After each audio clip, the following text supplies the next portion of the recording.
quelques-uns. Voilà, donc bonjour et merci d'être présent. Je ne sais pas si l'heure est la meilleure maintenant que le couvre-feu est à 6 heures, les gens rentrent plus tôt et 7h30, c'était pas mal avant, mais là c'est peut-être un peu tard. Alors voilà, donc je rappelle que nous faisons maintenant une conférence sur le temps court après avoir fait une conférence sur le temps très long et qu'aujourd'hui nous accueillons donc pour cette conférence sur un monde d'après les postérités et au lendemain de la libération, de la résistance de Vichy, etc. Donc nous accueillons aujourd'hui Michel Margueras, qui est professeur émérite d'histoire économique à l'Université Paris 1. C'est un spécialiste reconnu, en particulier des politiques économiques, des institutions monétaires et financières, des rapports entre l'État et l'économie. Et en particulier, ce qui est particulièrement intéressant, c'est qu'il travaille beaucoup sur la période qui nous concerne, puisque son principal travail, son grand travail était centré sur la période 1932-1952.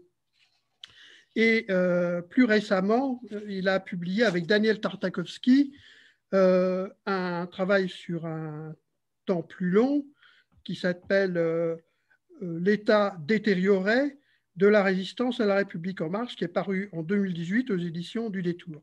Donc, il est à la fois sur notre période, mais sur une réflexion sur le temps plus long, de l'avant-Seconde Guerre mondiale jusqu'à nos jours. Et voilà pourquoi il nous a semblé la personne parfaitement opportune pour traiter ce sujet, et je lui passe la parole. Pour 1 heure. Bien, merci beaucoup. Merci. Merci à Jean-Louis, merci à tous les participants de m'avoir invité. Et donc, je vais essayer de répondre à la demande qui consiste à se poser la question de savoir jusqu'à quel point, en 1945, donc, on peut parler ou non d'un monde d'après, où, au fond, est-ce que c'est une question que se posent les historiens après coup, ou est-ce que c'est quelque chose que les contemporains ont déjà formulé, c'est-à-dire est-ce qu'ils avaient conscience eux-mêmes de parler ou d'évoquer un monde d'après. Je verrais ça de plusieurs manières. Est-ce que ce monde d'après, c'est un monde seulement de court terme, c'est-à-dire où on modifie la situation de 44-45, ou de moyen terme, ou de plus long terme? Et alors là, évidemment, il faudra distinguer entre les intervenants de l'époque, les contemporains, qui n'avaient peut-être pas forcément l'idée qu'on entrait dans un monde nouveau, mais en tout cas pas forcément de long terme. Mais ce que nous, on peut dire comme historiens aujourd'hui, c'est-à-dire le fait de savoir si on entre dans une période nouvelle, c'est-à-dire ça obligera à définir une périodisation. Oui, tu vas faire comme ta maman, tu vas mettre le chaud et tout ça. Je pense que ça l'amuse, le chaud. Hein? S'il vous plaît, fermez vos micros. S'il vous plaît, fermez le micro par respect pour l'intervenant. Merci. Alors, je vous ai indiqué dans la bibliographie très sommaire que m'a demandé Jean-Louis, j'ai indiqué 3 ouvrages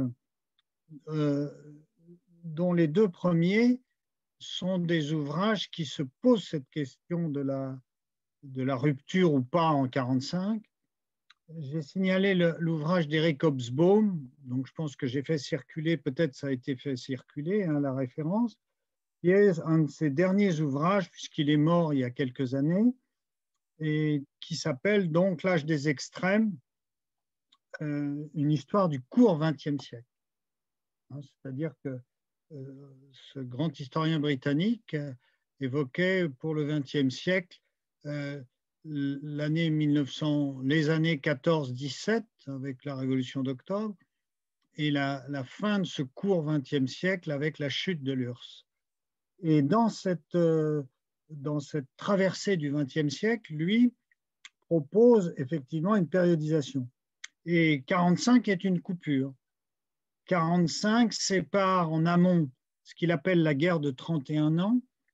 Ça ne veut pas dire qu'il sait parfaitement qu'il y a eu 2 guerres mondiales séparées par une période de paix relative, mais qu'au fond, la Seconde Guerre est assez largement issue du non-achèvement de la paix de la première.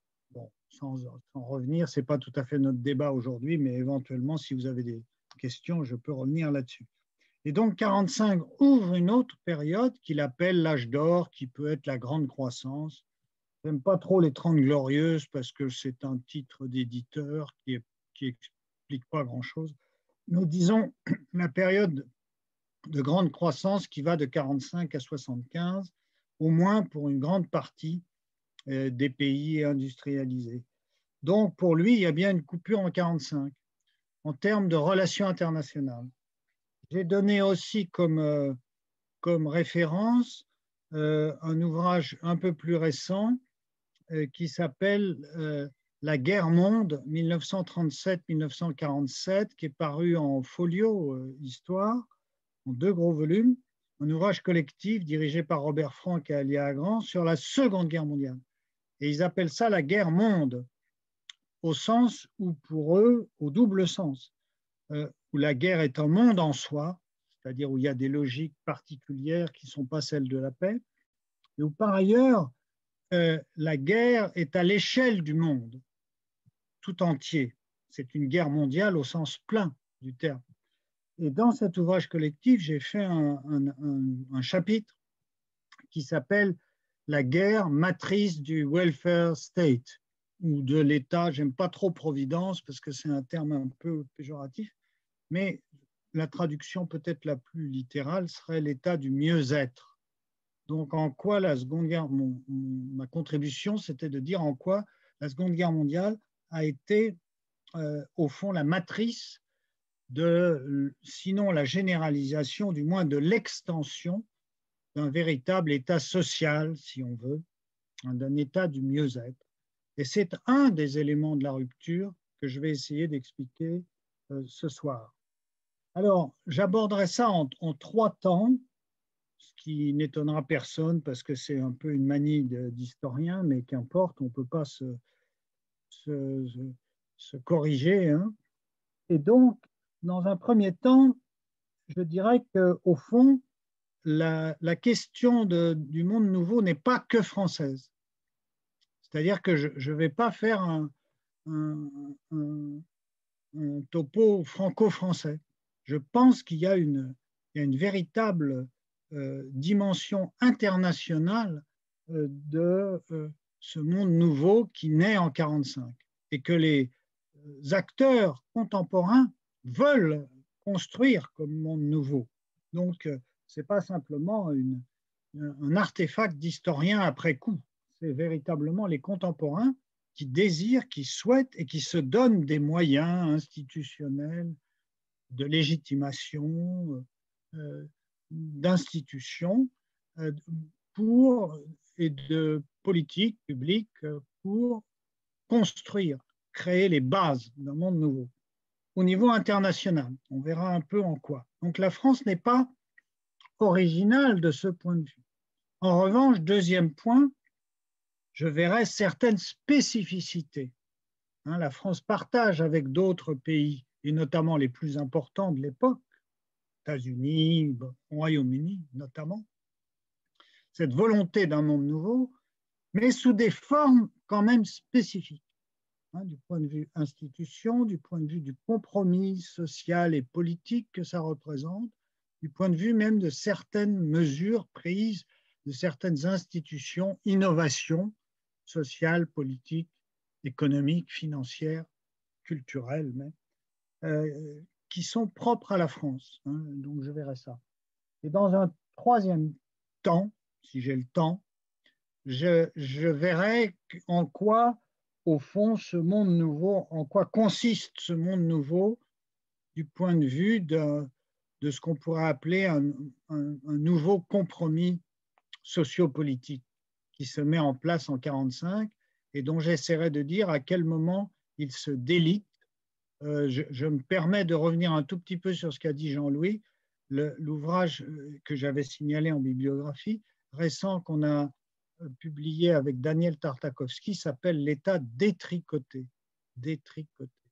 Donc c'est notre souci d'avoir essayé de mesurer depuis 1945 en quoi l'État qui a été constitué, reconstitué en 1945, est progressivement détricoté à partir des années, on verra, 70, 80, etc. Donc, au fond, 1945 ouvre cette période.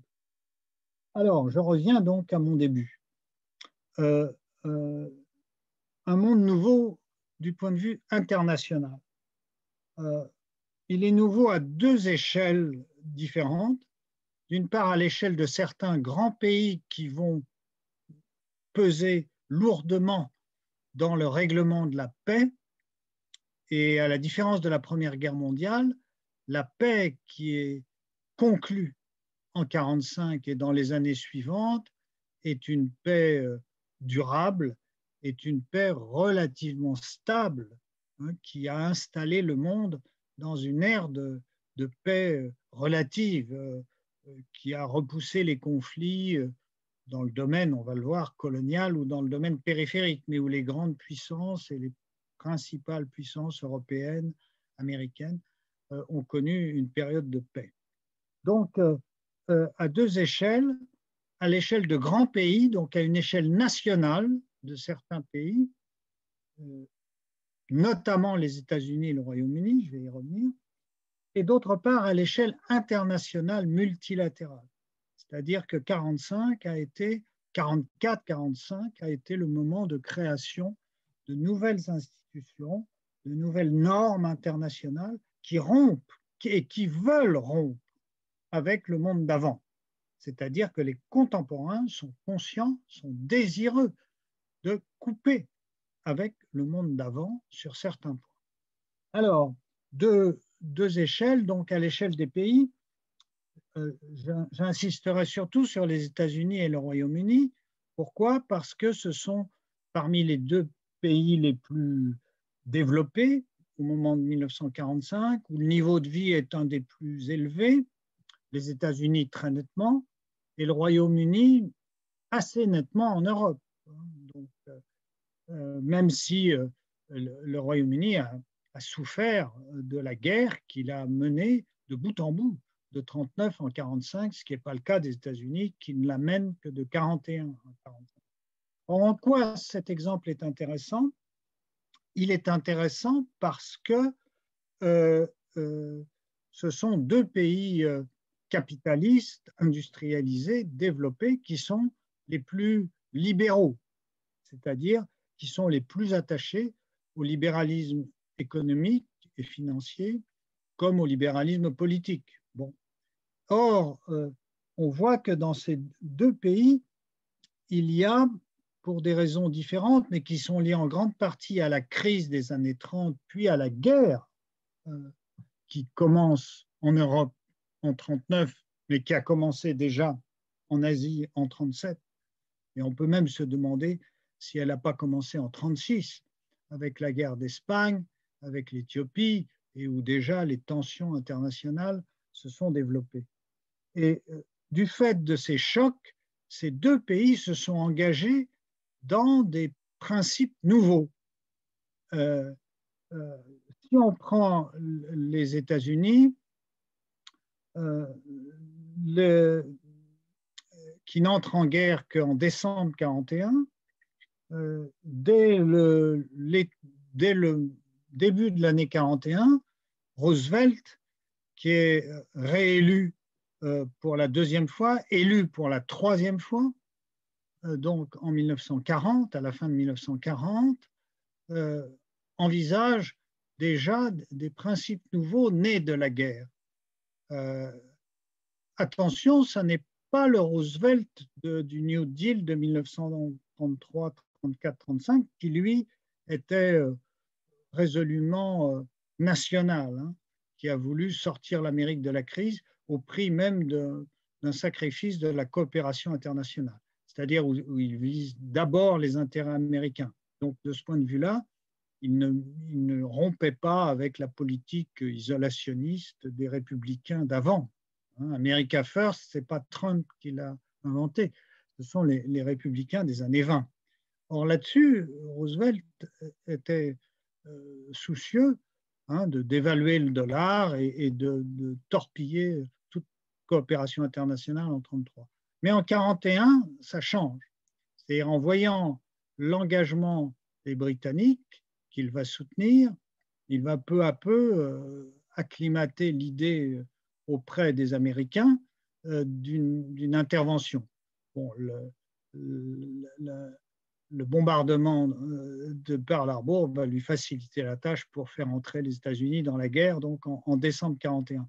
Mais dès août 1941, il rencontre Churchill, qui lui est seul en guerre contre Hitler et l'URSS depuis juin seulement. Et ils se rencontrent donc au large de Terre-Neuve, et c'est ce qu'on va appeler la charte de l'Atlantique. Et dans la charte de l'Atlantique, il est question de venir au secours, de dénoncer la tyrannie nazie, donc c'est quand même déjà une prise de position très forte, et de s'opposer à l'occupation des pays d'Europe, la plupart des pays d'Europe continentale qui sont occupés. Donc, au nom de la sécurité des peuples face à des invasions, face à l'occupation militaire de la Wehrmacht. Mais ce qu'ajoutent Roosevelt et Churchill dans leur déclaration, c'est que la sécurité militaire, la sécurité nationale, doit s'accompagner d'une sécurité économique et sociale. C'est-à-dire que déjà, avant même l'entrée en guerre des États-Unis, ils envisagent que, au fond, la paix ou la sortie de la guerre sera non seulement d'assurer la sécurité au peuple, leur sécurité nationale pour la souveraineté, le respect de la souveraineté nationale, mais la sécurité économique et sociale. C'est-à-dire que là, il y a une référence à la crise des années 30. Et c'est l'expression en anglais déjà utilisée par Roosevelt dans son discours de début 1941, de freedom from want, de libérer les peuples du besoin, des besoins essentiels, donc de les sécuriser d'un point de vue économique et social. Et je rappelle que dans une des étapes du New Deal, en 1935, Roosevelt avait fait adopter donc une loi de sécurité sociale, ce qui était tout à fait nouveau pour les États-Unis, ce qui le reste encore aujourd'hui. Vous avez vu les problèmes posés par l'Obamacare et le Social Security Act, la loi de sécurité sociale de 1935, envisageait pour la première fois un système donc de couverture du risque chômage et du risque vieillesse, pas du risque maladie, puisque justement c'est encore un des aspects d'un État-providence, d'un État social incomplet aux États-Unis, encore aujourd'hui. Mais Roosevelt avait marqué une étape en évoquant donc le principe de sécurité sociale. Et donc, c'est un des éléments. En ce qui concerne l'Angleterre, je vais plus vite, on va encore plus loin, puisque dans le gouvernement d'union nationale, qui comprend des conservateurs sous la direction de Churchill, mais aussi des travaillistes et des libéraux, il y a une commission qui est réunie à la fin de 1941 et qui est confiée à Beveridge, William Beveridge, qui est un libéral du Parti libéral, le même parti que Keynes, un proche de Keynes, qui est chargé de rédiger un rapport, qu'on va appeler le rapport Beveridge, sur une enquête à propos des différents pays sur la situation des assurances sociales dans le monde et qui envisage de proposer un nouveau système d'assurance sociale en Angleterre. Et le rapport Beveridge, qui est prêt à la fin de 1942, qui est diffusé largement dans les années suivantes, 43, 44, envisage un système complet de protection sociale, de social security, donc d'état de welfare state, d'état du mieux-être, qui combat, qui est à la fois unifié, c'est-à-dire où tous les risques sociaux sont pris en charge, c'est-à-dire à la fois la maladie, la vieillesse, l'accident du travail, la maternité, même si ce n'est pas un risque du même ordre, et donc qui envisage une unification, une universalisation, c'est-à-dire pour toute la population, et une unification du système, une unicité du système par une cotisation unique, et d'autre part un système étatique. Je peux remarquer, bien qu'un pays libéral, c'est un système étatique qui va assurer un minimum à tout le monde, qui serait complété par des assurances volontaires. Mais c'est au fond la première fois qu'apparaît l'idée d'un système universel complet de couverture de tous les risques sociaux et qui va donner des idées dans une circulation internationale. Je vous rappelle qu'à Londres, où le débat a lieu en pleine guerre, un débat démocratique, Churchill refuse d'appliquer en 1943 ce système de sécurité sociale. Ce sont les travaillistes qui vont remporter une élection considérable. C'est la plus grosse victoire travailliste en 1945. Et malgré tout le prestige dont dispose Churchill, il perd les élections. Et en plein milieu de la conférence de Potsdam, qui est une des dernières conférences de la paix des trois grands, à l'époque c'est Truman, Roosevelt est mort entre-temps, c'est Staline. Et c'est Churchill qui entame la conférence en fin juillet-août et qui doit céder sa place pour la fin de la conférence à Attlee, qui est le dirigeant travailliste qui devient Premier ministre. Et c'est ce gouvernement travailliste qui va appliquer le plan Beveridge. Je vous signale qu'il y a quelques années, Ken Loach avait fait un film sur l'année 1945 pour nous rappeler au fond quelle avait été la portée de cette année 1945, l'esprit de 1945, qui était justement un esprit de renouveau et d'avancée considérable dans la protection sociale. Donc ça a un impact considérable sur d'autres pays, puisqu'à Londres se sont réfugiés beaucoup de forces de gouvernement ou de dirigeants résistants à l'occupation nazie, qui se sont réfugiés à Londres. Hein. Et vous avez à la fois la reine de Hollande, les Polonais, les Tchèques, les Français de Londres, etc., etc. Et donc le débat est tout à fait connu par toutes les forces de résistance européennes de ceux qui luttent contre l'occupation nazie. Dernier élément sur cette partie internationale qui montre les volontés de rupture, c'est qu'il y a aussi des institutions internationales qui jouent un rôle nouveau, parmi lesquelles l'OIT, l'Organisation internationale du travail. Elle n'est pas née à ce moment-là, elle est née en 1919, mais la caractéristique de l'organisation internationale, c'était une des antennes, si vous voulez, de l'ASDN, de la Société des Nations créée en 1919, mais la différence avec l'ASDN, c'est que l'OIT est la seule organisation qui quitte Genève pour ne pas être sous l'influence nazie, puisque la Suisse est soi-disant neutre, mais vous savez, ces neutres, c'était quand même des neutres qui, au fond, ne maintenaient pas la balance tout à fait égale entre les alliés d'un côté et les nazis de l'autre. Donc, à Genève, on ne se sentait pas tout à fait dans une zone de neutralité. Et donc, les dirigeants de l'OIT, c'est-à-dire l'Organisation internationale du travail, l'organisation internationale qui réunit les représentants des gouvernements, du patronat et des syndicats, et qui envisage des recommandations ou des suggestions en termes de législation, soit du travail, du droit du travail, soit de la protection sociale, et qui va se développer pendant toutes les années 20 et les années 30, mais en 39-40, l'OIT décide de se déplacer à Montréal. Donc, C'est la seule organisation de la SDN qui prend position pour les Alliés. Et pour des raisons évidentes, puisque dans les pays fascistes de l'Axe, que ce soit l'Italie fasciste, l'Allemagne nazie ou le Japon militariste, eh bien, les syndicats sont interdits. Les syndicats libres, ce sont des syndicats liés au parti au pouvoir. Et donc, l'Organisation internationale du travail ne peut pas décemment, au fond, mettre sur un plan d'égalité des pays qui nient la liberté syndicale et les pays qui continuent de la respecter. Donc, il se réfugie à Montréal et c'est la seule organisation qui va survivre à la Seconde Guerre mondiale.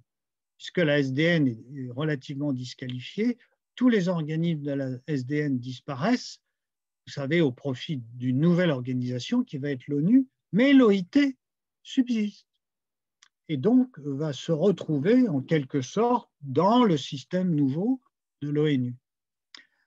Or, les États-Unis qui n'avaient pas reconnu la SDN sont entrés dans l'OIT en 1934, donc du temps du Roosevelt, du New Deal, hein, et désormais, il occupe une place importante.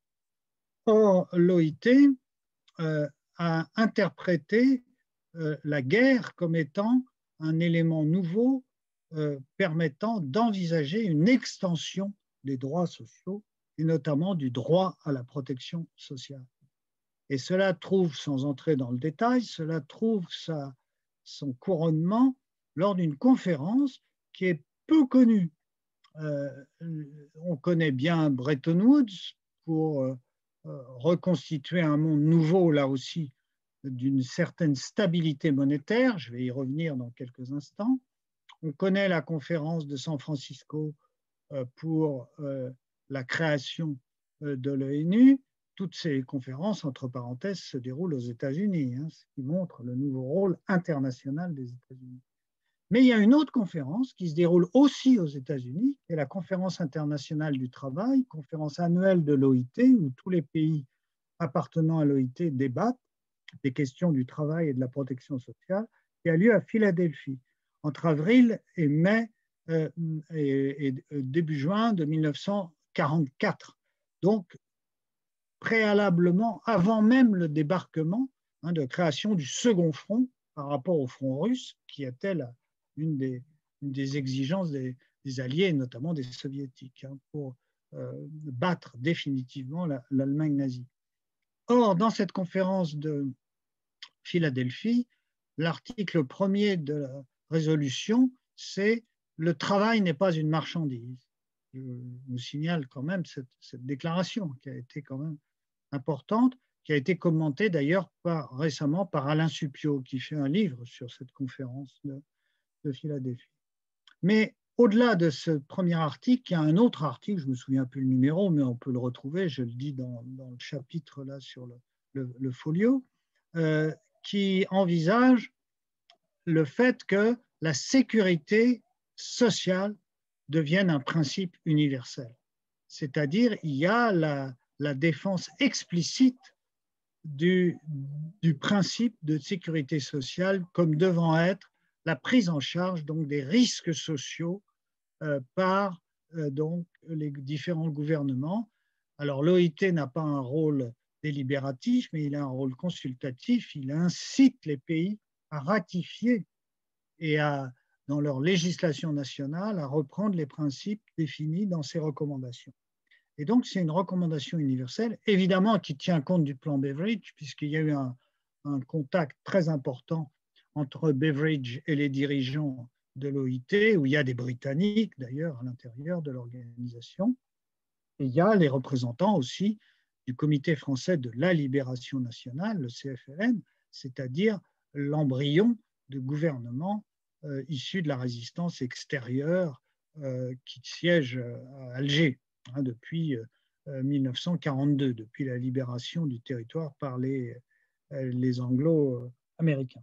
Donc on voit bien tout un contexte. On ajoutera à cela Bretton Woods en juillet 1944, donc un tout petit peu après Philadelphie, où il est question, sous l'influence de Keynes, qui n'obtient pas tout ce qu'il souhaite par rapport aux Américains, mais qui obtient quand même que par rapport à la situation de guerre des monnaies des années 30, on aboutisse à une pacification monétaire, un système de change fixe, donc qui stabilise les taux de change et qui donc élimine un élément de conflictualité qui avait été dramatique pendant la crise des années 30, où les pays dévaluaient les uns à la suite des autres, d'abord les Anglais, puis les Américains, qui étaient pourtant les garants du système d'entre-deux-guerres, et qui a introduit une instabilité et un manque de coopération internationale qui a sans doute pesé. Bon, il y a aussi le nazisme, on est bien d'accord, mais il y a aussi ça, il y a eu cette instabilité économique, financière,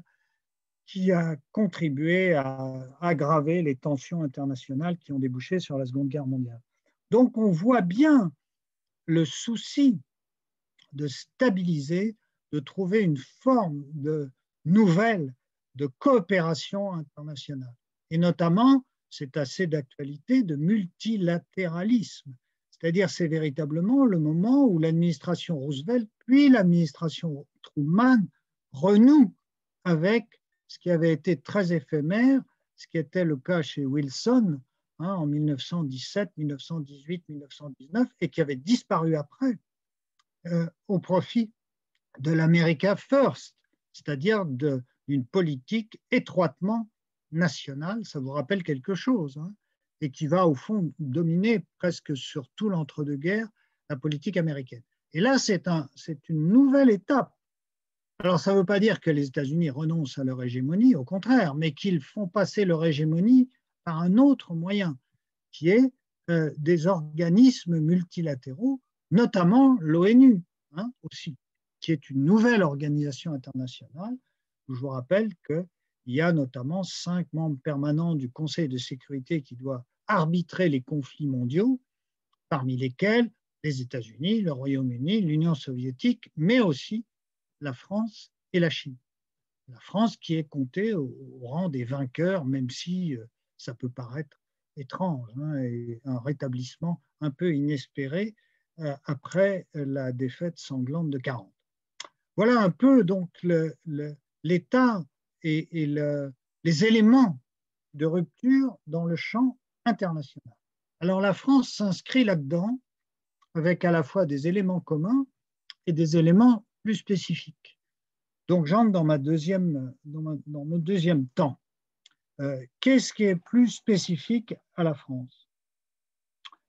Alors, ce qui est plus spécifique à la France, c'est le fait qu'on est dans une situation relativement exceptionnelle en 1944-1945. D'abord parce qu'il y a eu, au fond,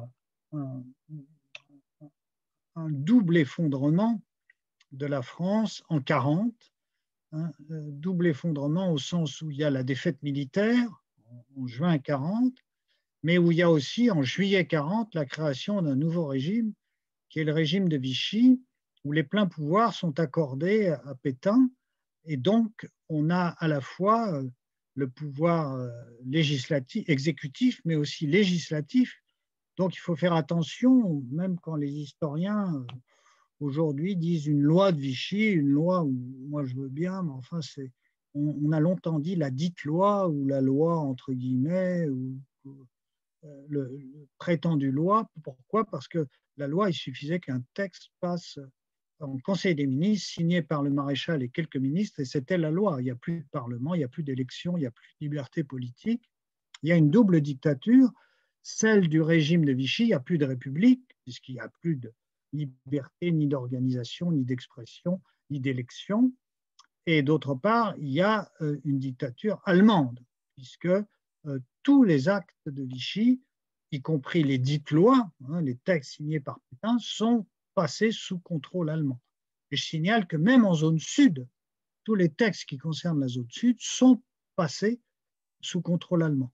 D'où le fait qu'il est un peu abusif d'appeler la zone sud la zone libre, là aussi. Même si c'est le terme qui pouvait être employé à l'époque, je trouve qu'aujourd'hui, on devrait ne pas employer ce terme, ou en tout cas le relativiser.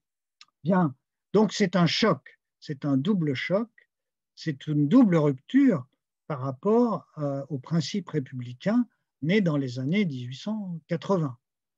Plus de liberté d'organisation, plus de liberté politique, plus de liberté syndicale, et d'autre part, un contrôle allemand, des frais d'occupation payés tous les jours, donc 400 millions de francs tous les jours, qui ont été payés jusqu'en 1944, des prélèvements et un contrôle de l'économie par le biais de la répartition, qui est d'abord répartie au profit de l'occupant. Donc une situation de restriction considérable, d'autre part 1,5 million de prisonniers, etc., plus une répression qui s'aggrave au fur et à mesure donc, des années, et notamment à partir de 1941-42, le fait que la France livre les réfugiés politiques dès l'armistice de 1940, et notamment ceux qui fuyaient le nazisme, livre les Juifs, puis une partie de la main-d'œuvre en 1943, etc. Donc, participe d'une répression, les résistants. Donc, on est dans une situation qui est en rupture totale avec les principes républicains. Qu'est-ce qui est nouveau et qui va permettre de parler de rupture en 1945? 3 ou 4 points. Premier point, le fait que la France a la particularité, elle n'est pas la seule, mais elle se distingue d'autres, par contre, là-dessus, d'une résistance unifiée. Ça ne veut pas dire une résistance totalement homogène du point de vue de ses courants, mais qui a le souci de garder une structure unifiée avec un seul chef qui va coordonner en fait l'ensemble, qui est le général de Gaulle, et des institutions internes qui sont chargées de faire vivre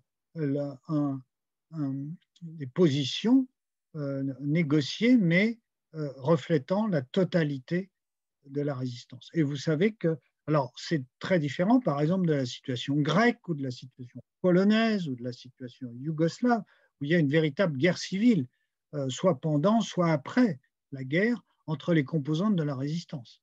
Hein. Et au fond, la France a évité cela et a eu, malgré des divergences incontestables d'opinion, de la manière de mener la résistance, etc., il y a eu le souci de présenter donc une organisation et des institutions unifiées. Et l'une d'elles, la plus importante, c'est le Conseil national de la résistance, qui est créé donc par Jean Moulin et qui va déboucher, même après l'arrestation de Jean Moulin en juin 1943, par l'élaboration clandestine mais démocratique d'un programme qui est le programme du Conseil national de la résistance, qui est sorti clandestinement donc en mars 1944 et sur lequel on va revenir. L'originalité de la France, deuxième trait si on veut, ou c'est le même mais développé, c'est le fait qu'on y trouve, c'est le seul document, le programme du CNR, du Conseil national de la résistance, où on trouve l'unanimité des forces politiques, syndicales et des mouvements de résistance dans la lutte contre l'occupant. On y trouve les partis politiques qui luttent contre l'occupant, les communistes, les socialistes, les démocrates chrétiens, mais aussi ce qu'on appelait la droite patriote, quelques éléments qui ne sont pas à Vichy. On y trouve les deux confédérations syndicales, la CGT réunifiée, CGT-CGTU en 1943, plus la CFTC. Donc, ils sont partie prenante de ce programme, on va y revenir. Et troisièmement, les mouvements de résistance. Donc, on a à la fois le monde syndical, politique et on dirait aujourd'hui associatif, hein, pour évoquer ces mouvements de résistance. Troisième élément caractéristique de la France, peut-être qui se distingue là aussi d'autres pays, ces résistants ont voulu, dans ce programme du Conseil national de la résistance, évoquer la lutte contre l'occupant, participer à la lutte, ne pas laisser seulement les Alliés libérer la France, mais contribuer à cette lutte. Et effectivement, la résistance va participer en 1944, après le débarquement, au fond, une aide une contribution militaire, politique à la libération progressive du territoire, donc entre juin et août, septembre, octobre, novembre, décembre 1944. Mais aussi un programme pour l'avenir. Or, ils sont assez unanimes, là aussi, à souhaiter abolir la plupart des mesures de Vichy, et notamment les plus anti-républicaines, celles de discrimination, de répression, de suppression des libertés, etc., de restriction d'un point de vue économique, social, mais aussi ils ne veulent pas revenir à la Troisième République. C'est-à-dire il n'y a pas le souci du retour à l'avant-guerre comme c'était le cas en 1919, par exemple. On ne parle pas de belle époque pour les années 30, puisque c'était des années de crise, et que d'autre part, la plupart veulent aller plus loin dans le sens démocratique que la Troisième République qui s'est effondrée en 1940. En témoigne d'ailleurs le premier référendum qui aboutit à un rejet des institutions de la Troisième République pour créer une nouvelle République qui va être la quatrième. Donc, il y a le souci de créer du neuf. Et dernier élément important, c'est que ça n'est pas tant sur le terrain politique, au fond, que le Conseil national de la résistance va faire du neuf, parce que sur le plan politique et sur le plan des institutions, on sait que là, il y a des désaccords. Et donc, par souci justement de conserver l'unanimité, on n'évoque pas des questions de constitution nouvelle qui vont être le cas de la nouvelle Assemblée qui sera élue à partir de novembre 1945. Les premières élections après le retour des prisonniers et de certains des déportés qui ont survécu. Et notamment, vous le savez, que De Gaulle, par exemple, veut un exécutif fort, alors que d'autres veulent un régime parlementaire, etc. Donc on sait très bien, ce n'est pas sur le terrain politique. D'ailleurs, je vous rappelle qu'il n'y a pas, par exemple, mention du vote des femmes dans le programme du CNR, parce que là aussi, au fond, les membres du CNR savent que c'est un facteur de discorde. Et notamment les radicaux socialistes, au moins ceux qui sont résistants, sont toujours très réticents par anticléricalisme au vote des femmes et que ça divise même en certains groupes, etc. Donc c'est quelque chose qui va être pris en dehors par le gouvernement donc, et par les assemblées dès 1944, en fait, dans la décision et qui va être mis en place en 1945 et qui est hors du programme. Non, la caractéristique majeure du programme et qui est l'élément de vraie rupture, ce sont les mesures économiques et sociales. Et on le sait, des grandes réformes qu'on appelait à l'époque des réformes de structure et qui vont constituer la base de cette nouvelle République au-delà même des nouvelles institutions politiques, de ce qui va être la quatrième République. Et la plupart de ces réformes sont mises en place et donc le programme du CNR est effectivement appliqué par des gouvernements d'union nationale qui comprennent tous les groupes pratiquement politiques, des communistes aux démocrates chrétiens, à la droite patriote, d'abord avec De Gaulle, puis sans De Gaulle, après son départ en janvier 1946. Et en gros, la plupart des réformes sont votées entre 1944, entre la fin de 1944 et le milieu de l'année 1946. En gros, c'est sur 2 années à peu près que c'est fait. C'est ça l'élément qui va instituer une vraie rupture et un monde nouveau. Bon, dernier point, avant d'en arriver à ma troisième partie sur quel est ce monde nouveau, justement, ajoutons le fait que un des signes de ce renouveau, c'est le renouveau démographique, c'est-à-dire le fait que la France était un pays vieillissant qui avait été profondément meurtri par les massacres de la Première Guerre mondiale, 1,5 million de morts, plus un nombre d'invalides, de mutilés parmi des classes jeunes, des générations, des cohortes de jeunes hommes, notamment, et qui vieillissait de manière importante dans les années suivantes, et notamment dans les années 30, et qui connaît en pleine guerre, même dans les années 42, 43, 44, on le sait, un renouveau de fécondité et qui va déboucher sur plusieurs années de baby-boom, de renouveau de la fécondité des naissances et qui va rajeunir considérablement pendant une vingtaine d'années pratiquement la population française. Donc on voit bien qu'on a des signes sociaux même profonds dans les comportements, au-delà même de ce qui est décidé par les dirigeants sociaux ou politiques. Dernier point, alors, comment caractériser ce nouveau cours, ce nouveau monde? Alors on pourrait dire qu'il se résume peut-être dans le terme d'état social, c'est-à-dire c'est un nouveau compromis, à la fois un compromis sociopolitique qui résulte de ce qu'on vient de voir, de l'application de ce programme né dans la résistance, dans une certaine mobilisation sociale et politique, et qui va déboucher sur des réformes durables qui vont effectivement se pérenniser pendant 3-4 décennies, au moins jusqu'aux années 70, 80, et même pour certains, au-delà. Alors, vous savez que certains historiens ont contesté ce caractère de rupture en disant que oui, mais néanmoins, il y a quand même des mesures prises par Vichy qui ont été maintenues après-guerre, c'est tout à fait exact, que si on fait même une statistique un peu abrupte, on peut dire que plus de 80% des lois de Vichy sont maintenues après-guerre, ce n'est pas faux, mais vous avez des mesures techniques, des mesures prises sous Vichy, des mesures liées à la pénurie, liées aux difficultés matérielles, et qui n'ont pas forcément le caractère du régime de Vichy. Ce ne sont pas des mesures de Vichy.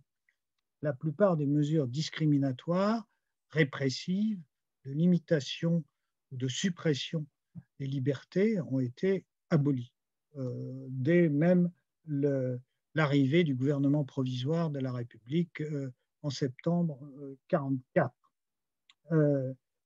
Il est vrai que d'un point de vue même économique et social, les résistants au pouvoir en 1944, 1945, 1946 n'ont pas totalement innové. Il y a tout un débat pour dire est-ce que par exemple la sécurité sociale qui est mise en place en 1945-1946, est-ce qu'elle est complètement neuve? Non, puisqu'il y avait déjà des assurances sociales en 1928-30. Mais la différence, on va le voir, c'est qu'il y a une systématisation, il y a une volonté, comme avec d'autres moyens dans le plan Beveridge, d'assurer un système universel pour toute la population et qui est mis en place en très peu de temps. Alors que je rappelle que les lois sociales d'avant 1939 étaient souvent des lois sociales qui nécessitaient des débats interminables par des résistances très importantes de forces sociales qui s'opposaient, par exemple, à l'extension de la protection sociale. Or, ces forces sociales ont été très affaiblies. C'est le cas du patronat.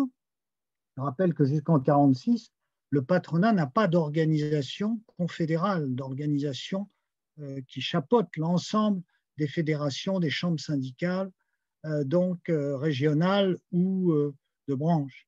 Il faut attendre 1946 pour que se crée le CNPF, l'ancêtre du MEDEF, si vous voulez. Et que le patronat est très affaibli du point de vue à la fois de son poids relatif, mais aussi du point de vue de son image dans la société, du fait d'un double handicap, le fait d'avoir été défaillant dans la crise des années 30, mais surtout le fait d'avoir été participant plus ou moins volontaire dans la collaboration économique et financière au moment de l'occupant, au moment de la présence de l'occupant. Mais c'est le cas aussi des médecins, c'est le cas des mutuelles, c'est le cas de ceux ou celles ou des organisations qui s'étaient chargées jusque-là d'une protection sociale par bribes, par fragments, par risque social distinct, les accidents du travail d'un côté, la retraite de l'autre, et puis sans obligation nécessaire, et puis surtout pour les plus pauvres, pas universel, etc. Donc un système fragmenté. Or là, quelles sont donc les grandes réformes qui sont adoptées et qui vont modifier la société française. On le sait, hein, c'est bien connu, c'est un système donc complet, c'est le terme exact du programme du CNR de sécurité sociale, qui est chargé de couvrir les risques de maladie, vieillesse, invalidité, accident du travail, d'y ajouter les allocations familiales, la maternité, et donc un système de sécurité sociale qui se veut englobant d'abord les salariés, c'est ce qui va être adopté en 1946. Il y a une continuité là, entre 1945 et 1946 entre trois responsables du ministère du Travail, Alexandre Parodi, qui est un haut fonctionnaire, et également Ambroise Croizat, qui lui succède comme ministre du Travail et de la Sécurité sociale, et Pierre Larocque, qui est un des hauts fonctionnaires du ministère du Travail, qui a été évincé par Vichy et qui va être un des pères vraiment des principes de la sécurité sociale à la française.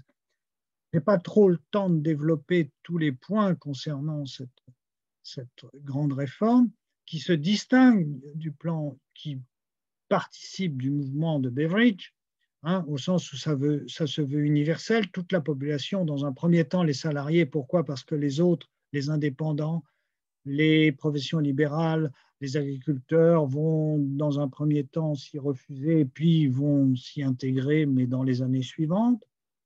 Donc c'est d'abord les salariés en 1946. D'autre part, pratiquement tous les risques sociaux, je dis pratiquement parce qu'il n'y a pas le chômage, mais on est dans une période de plein emploi parce qu'on sait qu'on va manquer de main-d'œuvre. Donc la question n'est pas à l'ordre du jour, en fait, du chômage. Mais ce sont les autres risques sociaux. En revanche, la grosse différence avec le plan Beveridge, et qui est présenté comme tel par les dirigeants français, c'est que ça n'est pas étatique, contrairement à ce qu'on pourrait croire. On a tendance à dire que la France est très étatique, jacobine, etc.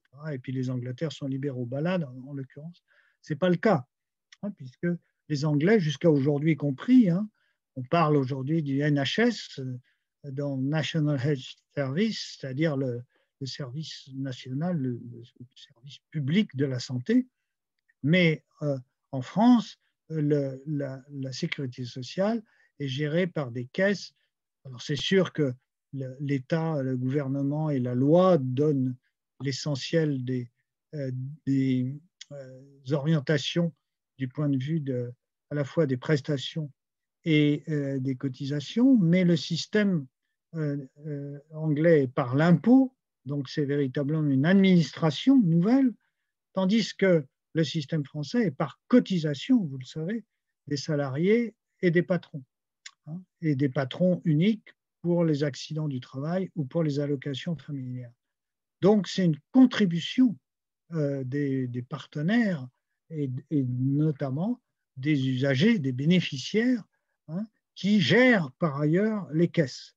Donc il y a un souci de ne pas avoir un système trop étatique, et d'autre part, il y a un refus d'un système qui, malgré tout, dans le cas de Beveridge, était un système libéral, de trouver un seuil minimal complété par des assurances volontaires. L'idée de la sécurité sociale française, c'était de restituer, au fond, le manque à gagner que le risque social avait fait courir à la personne, que ce soit par l'accident, par la maladie, par la vieillesse, de lui rétablir, au fond, tant que faire se peut, son revenu initial. Et donc, de faire en sorte que le système de transfert, de socialisation, soit le plus poussé possible. Bon, avec, on s'en doute, le fait que ça n'est pas tout à fait possible en 1945-1946, ça va se développer ensuite, mais c'est quand même sur cette base qui est mise en place, que sont mises en place les premières caisses en 1946-47, donc en particulier sous l'autorité d'Ambroise Croizat, qui est ministre communiste, dirigeant syndical de la Fédération des métaux, jusqu'en 1947, jusqu'à l'éviction des ministres communistes, mais qui aura pu mettre en place les premières structures, les premières élections pour les caisses, etc., et qui, au fond, va ensuite, ce système qui va durer, au fond, jusqu'à aujourd'hui, avec évidemment de grosses modifications, mais avec des principes qui, au fond, n'ont pas été fondamentalement modifiés, même s'il y a eu évidemment toute une série de tentatives de limitation. Donc, la sécurité sociale, qui est un élément très important, dont on a bien vu qu'il est dans l'air du temps, hein, il est sur un plan international défendu comme un principe légitime, donc y compris par les pays les plus libéraux, et pour lesquels la France a trouvé une formule originale. Ce qui est encore plus original, c'est d'autres mesures prises par la France et qui, là, ne sont pas forcément prises par les autres. Alors, il y a les nationalisations, ça, ce n'est pas tout à fait original, puisque les Anglais, les Italiens ont aussi procédé à des nationalisations de secteurs clés, notamment dans l'énergie, les transports, les banques de dépôt, etc. Troisième mesure qui, elle, est vraiment originale à la France, c'est le commissariat général au plan.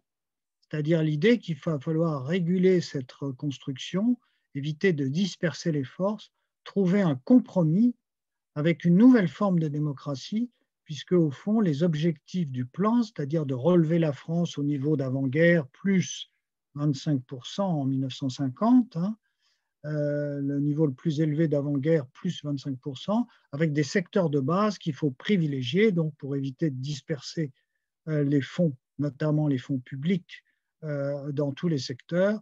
Donc, ils vont être l'énergie, le charbon, l'électricité, les transports intérieurs, donc les chemins de fer, l'acier et le machinisme agricole. Donc, ces secteurs de base vont voir se concentrer les financements publics. Et là aussi, c'est une nouveauté, c'est-à-dire que le ministère des Finances, qui a guère changé, les principales institutions financières qui ont guère changé, la Banque de France, la Caisse des dépôts, le système, au fond, à part les banques de dépôt qui sont nationalisées et la Banque de France, au fond, on voit que ces institutions et les hauts fonctionnaires qui eux aussi ont été relativement peu épurés dans les ministères de gestion, ministères économiques, c'est surtout les ministères de répression, où là, il y a eu une épuration beaucoup plus sévère, eh bien, même malgré cette continuité, on voit qu'ils procèdent à des pratiques complètement différentes. J'ai appelé ça un peu une conversion, c'est-à-dire ils se sont convertis à des principes d'intervention. C'était des libéraux qui étaient surtout pour l'orthodoxie budgétaire, il ne fallait pas trop dépenser, il ne fallait pas trop prélever d'impôts, et là, ils vont accepter des impôts nouveaux, ils vont accepter de dépenser, ils vont même accepter l'inflation. Pourquoi ? Parce que leur hantise, c'est le chômage. Le principe nouveau, qui là aussi a été défendu largement en Angleterre et aux États-Unis à travers Keynes, c'est le plein emploi. C'est-à-dire l'idée que les gouvernements sont responsables du plein emploi.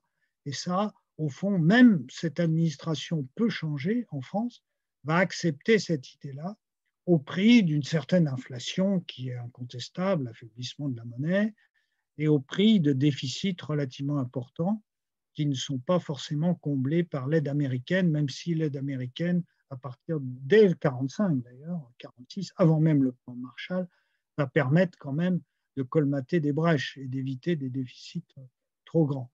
D'autre part, je vous signale que l'inflation est d'autant mieux acceptée d'un certain point de vue qu'elle efface l'endettement, la dette publique, évidemment au prix de la spoliation des rentiers et de ceux qui ont prêté à l'État, mais c'est sûr que ça va être une ardoise qui va s'effacer assez vite, qui va permettre de désendetter l'État français beaucoup plus rapidement que, par exemple, aujourd'hui, où il n'y a pas d'inflation ou très peu d'inflation.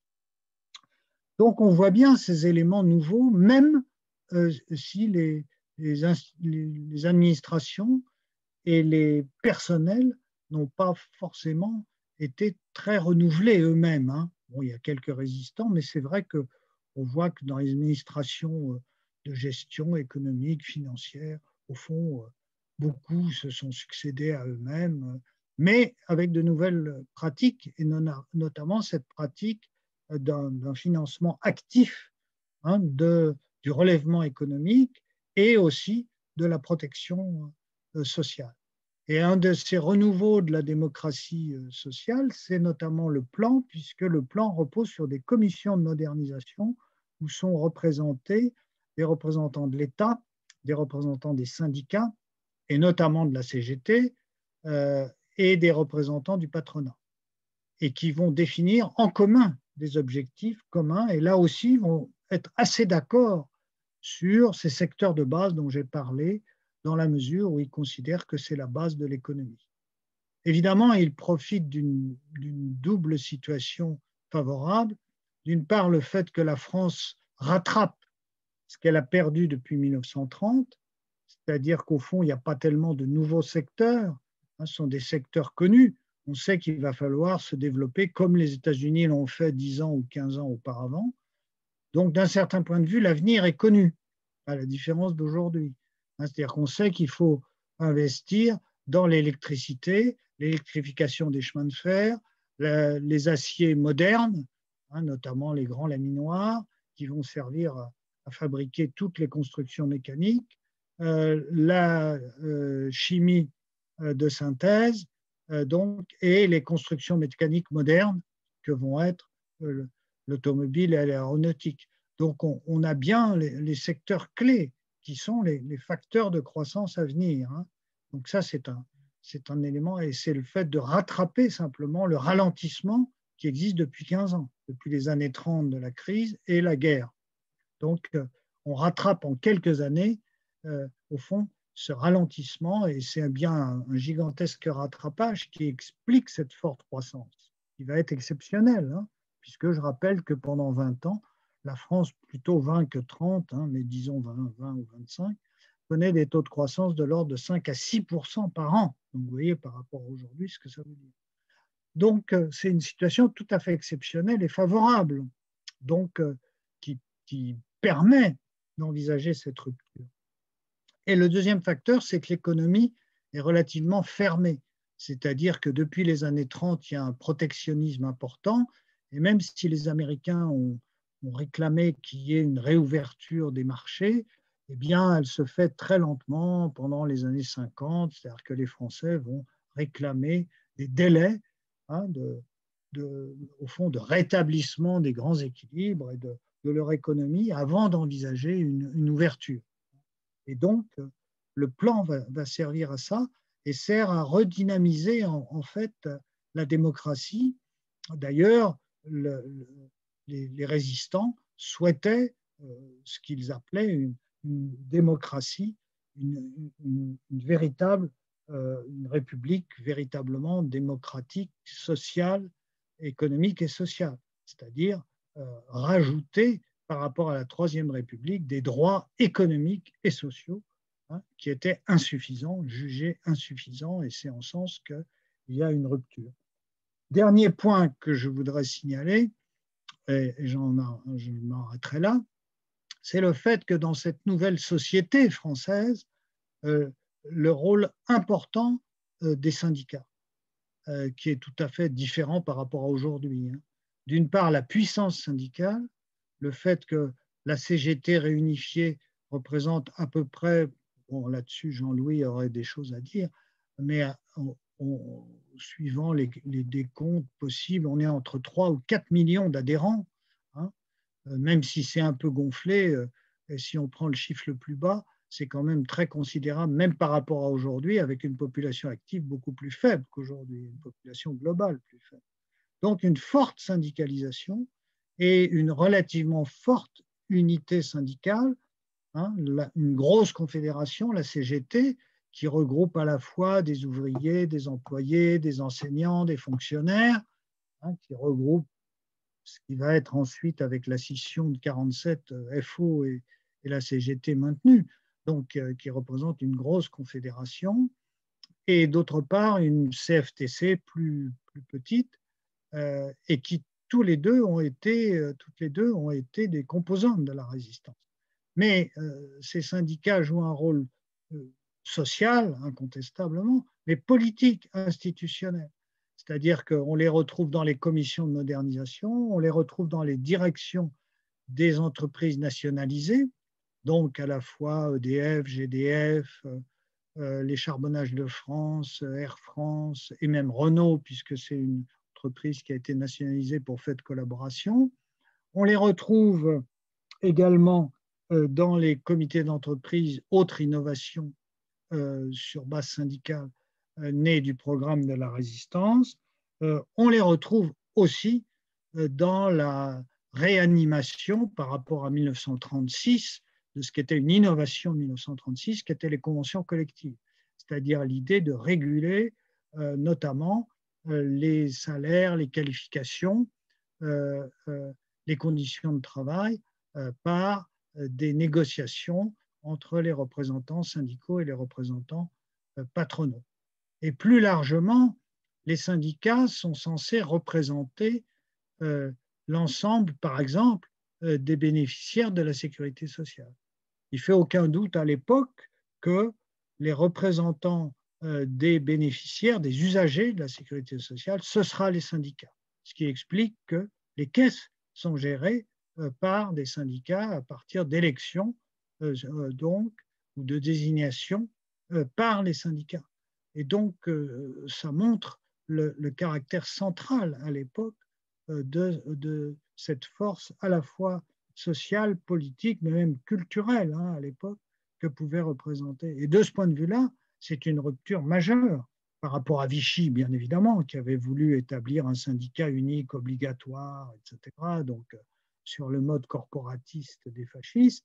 Et d'autre part, même la période d'avant-guerre, si on accepte la période relativement brève de 36-37 du fait de la mobilisation qui a correspondu donc, au Front populaire. Donc, on voit bien que là, il y a un monde nouveau qui se crée et qui est pensé comme tel. Alors, il est vrai que ça ne se traduit pas, en revanche, dans le système politique lui-même, puisque, au fond, bon, à part le vote des femmes, ce qui est quand même un élément très sensiblement différent, à part le fait que dans la constitution de la 4e République, il est fait référence à la déclaration des droits de l'homme de 1789, alors que sous la 3e, il n'y avait pas, au fond, de principe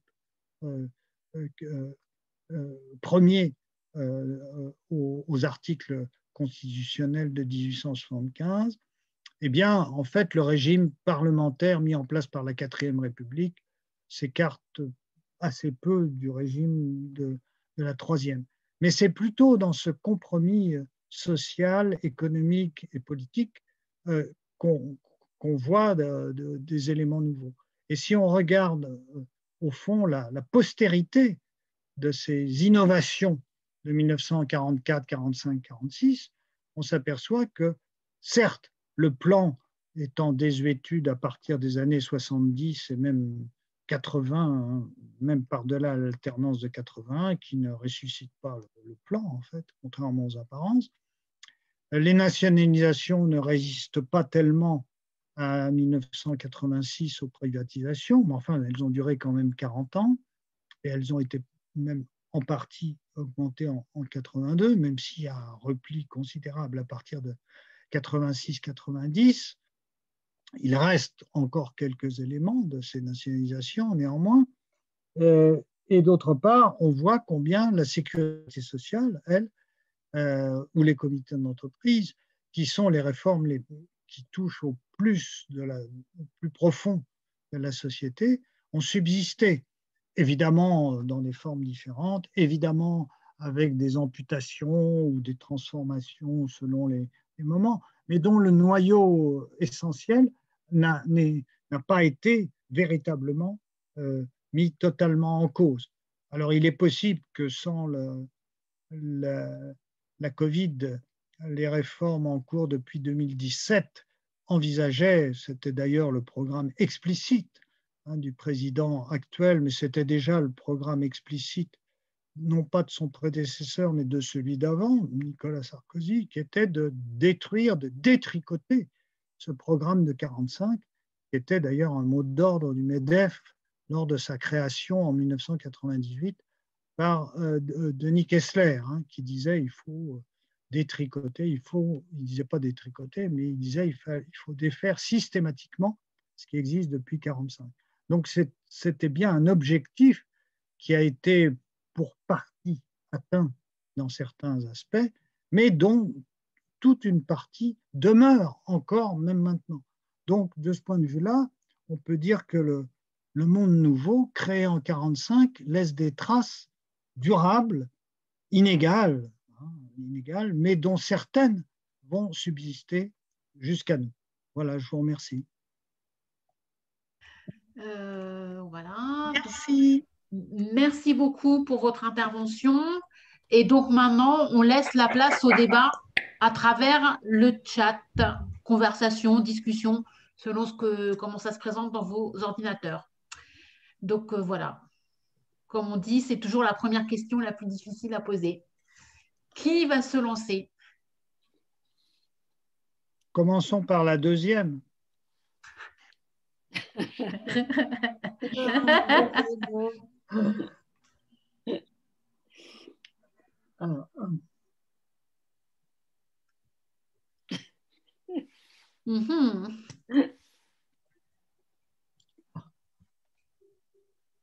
Bon, pas de questions?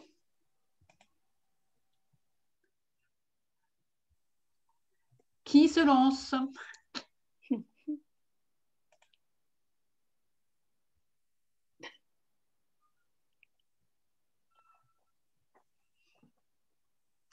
Bon, tout était limpide et tout le monde sait tout, donc voilà, il n'y a plus besoin de revenir. Ah, Annette Tardieu a levé la main. Alors, vas-y. Alors, attends, parce qu'il faut que je me remette dans les participants. Je réactive le micro, j'imagine. Oui. Oui, il faudra réactiver le micro. Que vous m'entendez? Oui. Oui. Bon. J'aimerais que, si c'est possible, qu'on essaie de voir un petit peu quels sont les parallèles qu'on peut faire avec la situation actuelle de Covid et qu'est-ce qu'on pourrait espérer comme changement après le Covid. Alors, par exemple, je veux juste mentionner, puisqu'on a parlé du plan, que théoriquement, nous devrions réavoir un plan et un commissaire au plan. Je ne sais pas où ça en est, mais j'avais entendu ça. Alors, qu'est-ce que pourrait être un plan actuellement, par exemple? Quels pourraient être les renouveaux actuels que le Covid met en évidence. C'est-à-dire que pour moi, c'est assez clair que la situation actuelle montre qu'il faudrait peut-être revoir un petit peu la situation dans les hôpitaux, par exemple. Mais il y a certainement des tas d'autres choses encore. Alors, est-ce qu'on pourrait, à partir des rappels qui viennent de nous être faits, et merci à l'orateur pour cet exposé fort intéressant, qu'est-ce qu'on pourrait essayer d'en faire pour maintenant? Voilà, merci beaucoup. D'autres personnes, d'autres intervenants avant qu'on réponde à la question d'Annette?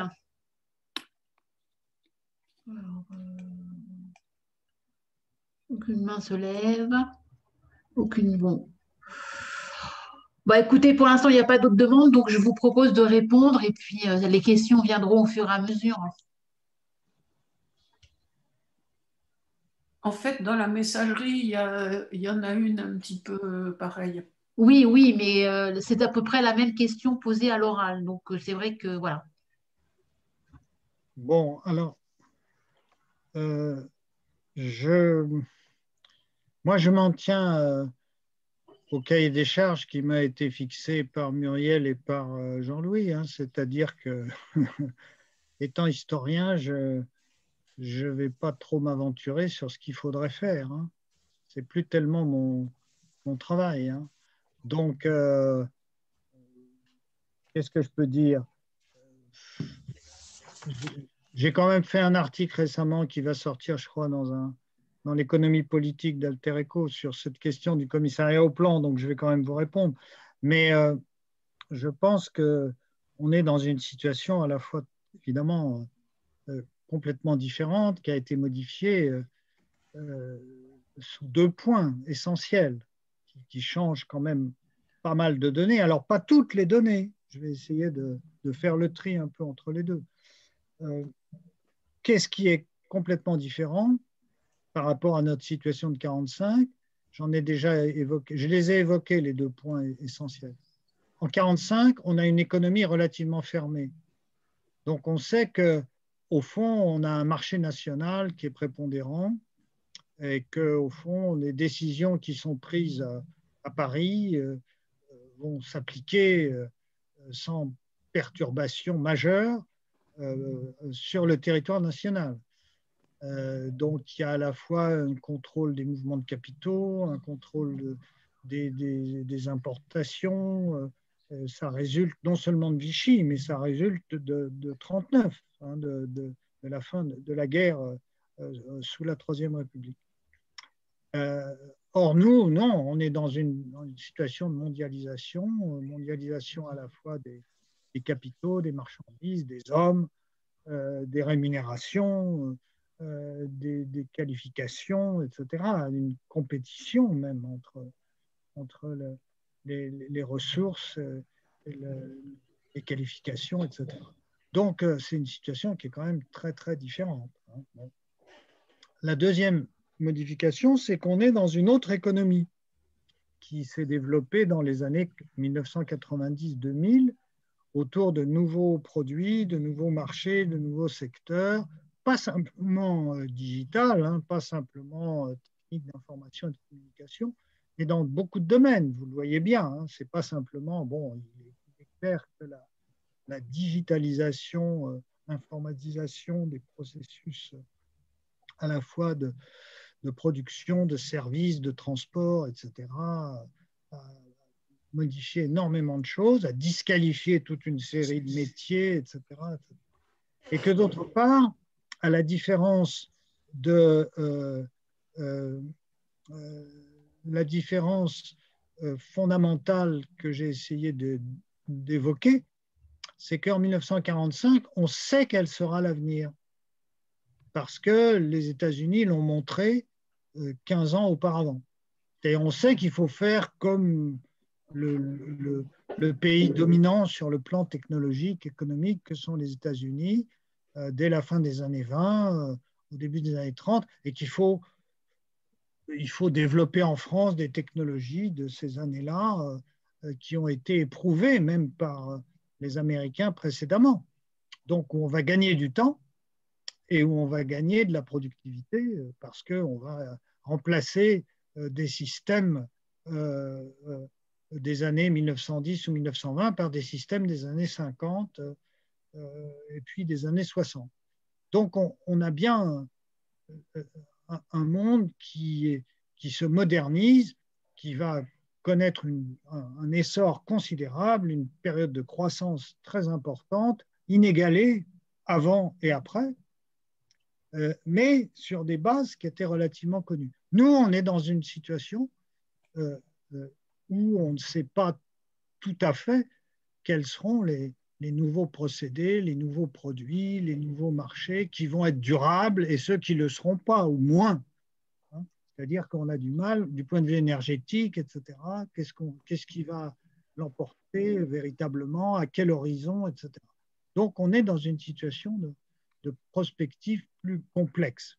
Maintenant, pour ne pas en rester à des choses qui, au fond, nient la question, je veux bien dire que le plan avait quand même apporté 3 choses qui me paraissent encore réutilisables dans un contexte nouveau.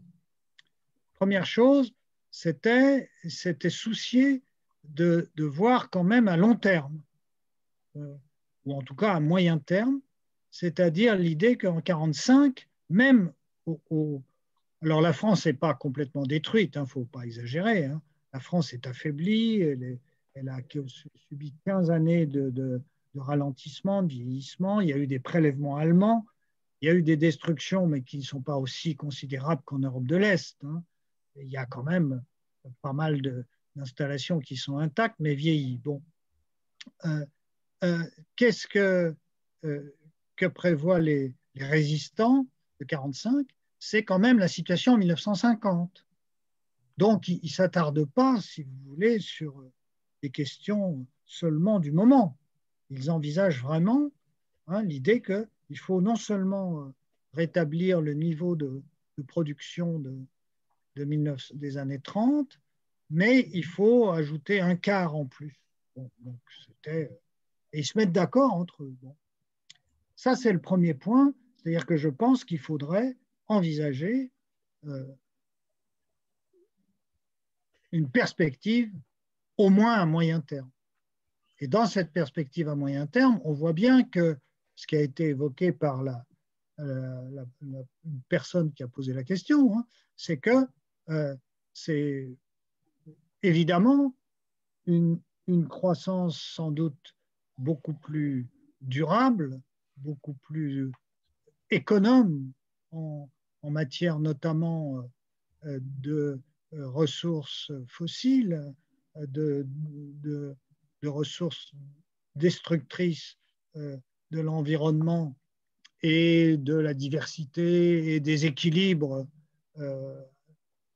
du point de vue à la fois des ressources végétales, animales et humaines. Bon.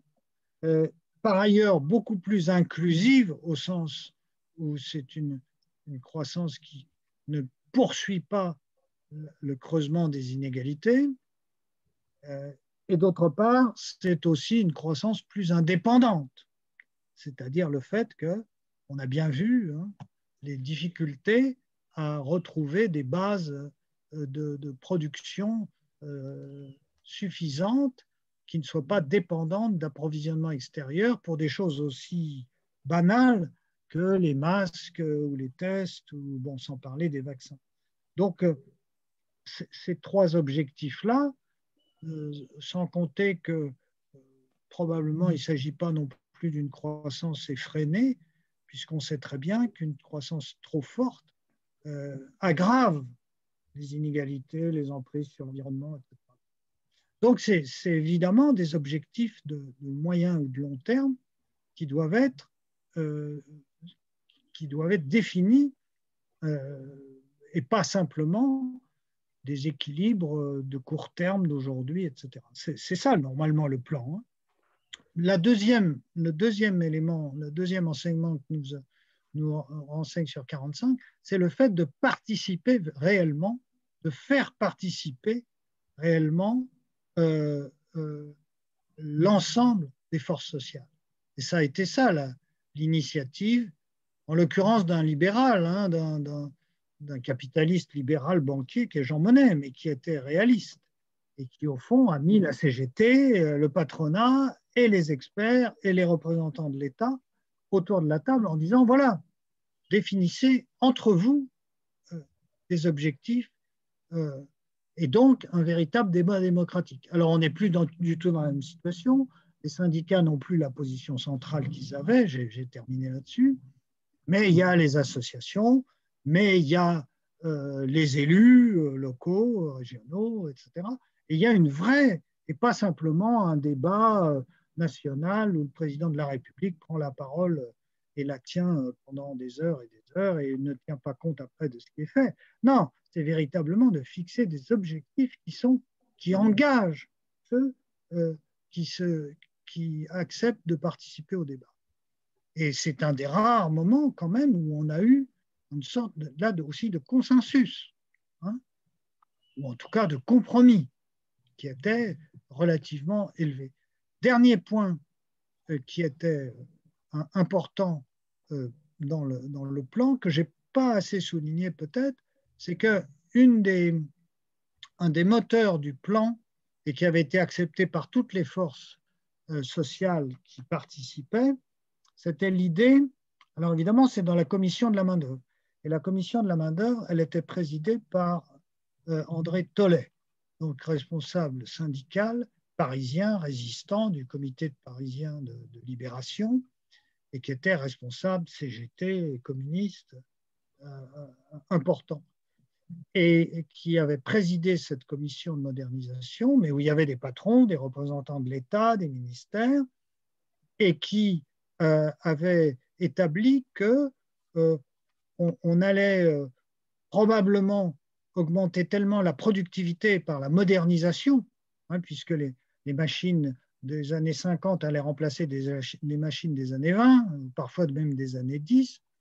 eh bien, chaque travailleur allait accroître considérablement sa production par heure ou par semaine, etc.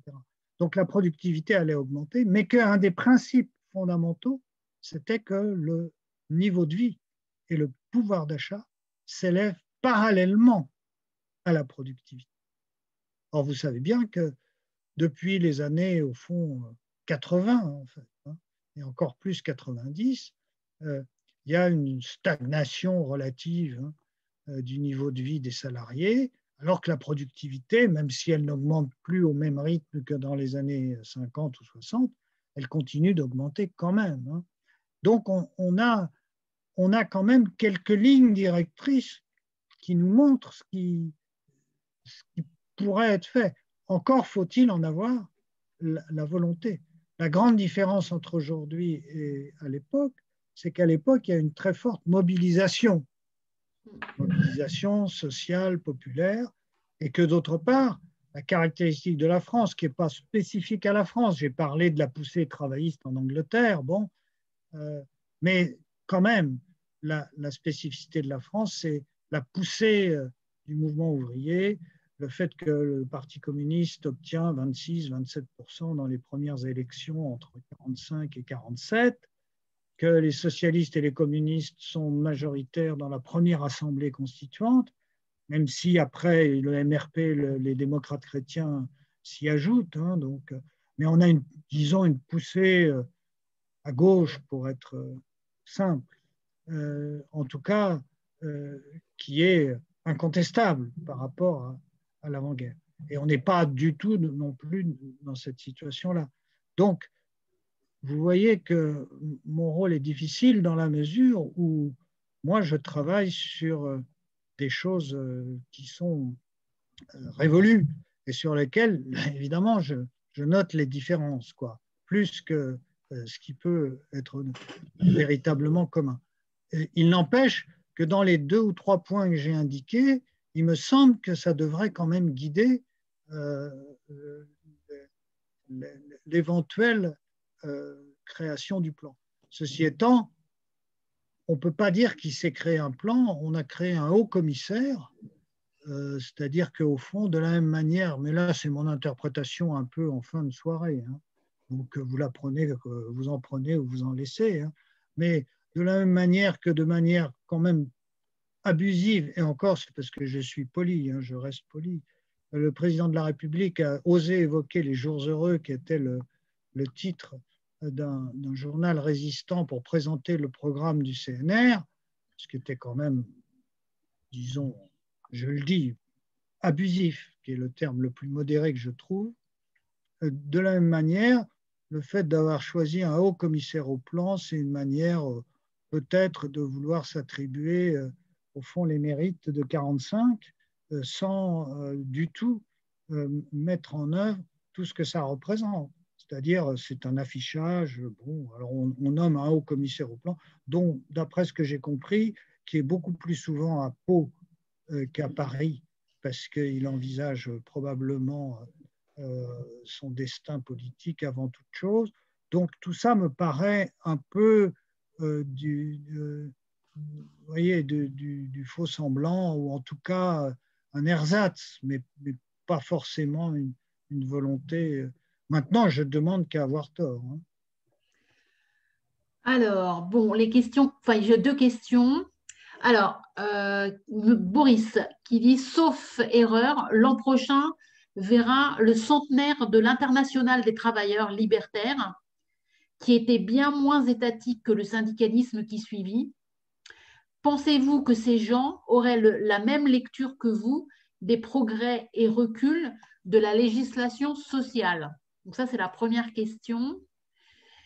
Et la deuxième question, alors c'est, n'y a-t-il pas une continuité pendant le XXe siècle du productivisme, aussi bien dans le capitalisme que dans le communisme? Le monde nouveau à venir est-il écologie et non productivisme? Voilà, pour l'instant, c'est les questions qui arrivent. Bon, ben, c'est des questions intéressantes. Ah oui. Non, ça suscite effectivement un débat. Je commence par la deuxième. Non pas que la première me pose problème, mais je commence par la deuxième parce qu'elle risque d'être plus longue. Je suis totalement d'accord.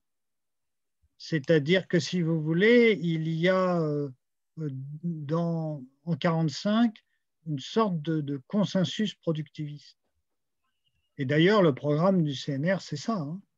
C'est-à-dire on va produire sans limite, hein, du point de vue, on n'envisage pas même d'économiser les moyens. Hein. Il faut produire plus. Hein, il faut rattraper le niveau. En gros, le niveau de vie des Français avait baissé de moitié en 1945 par rapport à 1938-1937. Parce que Vichy avait bloqué les salaires. Déjà, les salaires avaient été bloqués en 1939. Je n'ai pas pu développer tout ça, hein, mais bon. On voit par les restrictions la suppression de toute une série de libertés et l'insuffisance du salaire indirect de la protection sociale qui complète le niveau de vie. Hein, le fait qu'il y avait des lois sociales qui étaient quand même très en retard par rapport à d'autres pays, l'Angleterre et même l'Allemagne, d'un certain point de vue. Bon, donc l'idée, c'est de produire plus.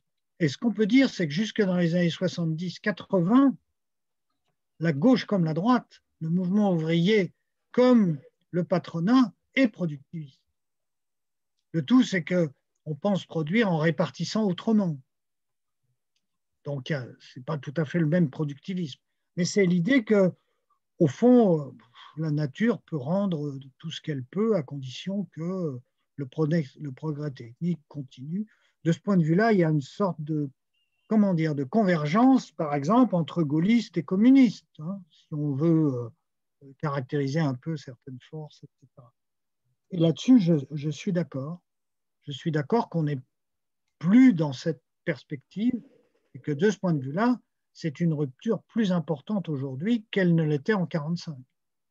Puisque, comme je l'ai dit, en 1945, c'est un monde nouveau du point de vue de la répartition, du point de vue des institutions, du point de vue des formes de protection, hein, du point de vue des droits économiques et sociaux, mais que du point de vue du fonctionnement, on envisage quand même de poursuivre, en gros, les principales activités de ce qu'on appelle souvent la deuxième industrialisation, c'est-à-dire cette deuxième étape de l'industrialisation qui commence dans les années 1900-1910 et qui se poursuit jusque dans les années 1960-70, hein, c'est-à-dire qui est fondée sur l'électricité, le pétrole, les constructions mécaniques, l'automobile, l'aéronautique, qui vont être les secteurs clés du développement économique. Donc, de ce point de vue-là, il n'y a pas de rupture technologique.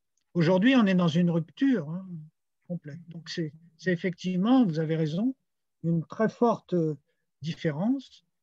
Et la dimension écologique, environnementale, vous l'appelez comme vous voulez, mais notamment de ressources et de ressources rares ou de ressources à économiser, c'est un nouveau facteur au fond, pour envisager l'avenir et la sortie notamment de là où on est. Hein. Et ça, je suis totalement d'accord. Ceci étant, ça n'empêche pas les disparités et les divergences sur le fait de savoir comment. Et et les problèmes notamment de répartition, de qui doit subir et qui doit, au fond, supporter les éléments de la transition. Et donc, il y a quand même un élément de débat. Mais je suis d'accord avec vous qu'il y a une continuité productiviste. Je pense que c'est l'expression que vous avez employée. Et là-dessus, moi, je serais assez d'accord. Alors, la première question, est-ce que ces résistants de 45 étaient étatiques? Ouais, je dis oui et non, parce qu'au fond, on a beaucoup caricaturé. Et par ailleurs, dans leur esprit, en 45, 46, ils voulaient limiter le caractère étatique. C'est le cas pour les nationalisations. Hein. Ils souhaitaient qu'il y ait... les nationalisations n'étaient pas l'étatisation, c'était des phrases de l'époque, hein, que je cite. Hein. Je ne sais pas, Marcel Paul pour l'EDF ou d'autres ont bien dit ça, hein, qu'il ne s'agissait pas d'étatiser, mais de nationaliser. Ça voulait dire, en fait, de faire diriger ces nouvelles entreprises nationales par des représentants, en gros, tripartites, hein, des représentants de l'État, des représentants des usagers et des représentants des travailleurs de ces... Alors, il se trouve que la guerre froide aidant, l'éviction des communistes, la division syndicale, dans les années qui suivent 1947, 48, 50, eh bien, c'est de plus en plus des entreprises qui vont être étatisées, c'est-à-dire où les directions nommées par les gouvernements vont occuper la place prépondérante. Mais ce n'était pas le souci de 45. De la même manière, la sécurité sociale, je l'ai expliqué un peu, à la différence du système anglais, était un système qui ne se voulait pas étatique, hein, qui était les caisses gérées par des représentants des syndiqués, et d'autre part, le fait que l'essentiel des ressources ne viennent pas de l'État, mais viennent bel et bien des assurés eux-mêmes et des employeurs, donc des cotisations. Mais là aussi, à force de supprimer les cotisations patronales pour les salaires, pour les tâches aux rémunérations les plus basses autour du SMIC, mais 1,2, 1,3, 1,5 SMIC, etc., de dispenser le patronat de ces cotisations et de les remplacer par des compléments payés par l'État, c'est-à-dire en fait payés par les Français à partir des ressources publiques, on a peu à peu étatisé, au moins financièrement, la sécurité sociale, hein, qui maintenant, de toute façon, vous savez qu'il y a un plan annuel de sécurité sociale qui est voté au Parlement, etc. Donc, l'étatisation s'est aggravée au fur et à mesure des années, etc. Mais ce n'était pas le souhait. Ambroise Croizat a des phrases tout à fait, je n'ai pas eu le temps de citer parce que c'était déjà trop long, mais qui explique très bien, on n'a pas voulu une bureaucratie paperassière, on n'a pas voulu une autre administration loin des usagers, etc. Alors peut-être que les années aidant, les décennies aidant, les réformes aidant, de plus en plus, la sécurité sociale apparaît comme un nouvel élément bureaucratique. Mais si on doit revenir aux mesures prises et aux textes défendus par les résistants de 1945, leur souci n'était pas étatique. Et je vous signale d'ailleurs qu'il y avait quand même une culture assez peu étatique dans le mouvement syndical, en particulier à la CGT, et à la CFTC aussi d'ailleurs, sous d'autres formes. C'est-à-dire qu'on se méfiait de l'État et qu'au fond, ce qui est apparu aussi, hein, c'est que je n'ai pas dit, mais qui est en 1945, c'est le mouvement ouvrier aussi. J'ai dit que les hauts fonctionnaires et une partie des classes dirigeantes se sont convertis à ce nouvel État social, mais le mouvement ouvrier aussi. Je vous rappelle que la CGT, avant-guerre, avant 1939, elle était hostile à la sécurité sociale.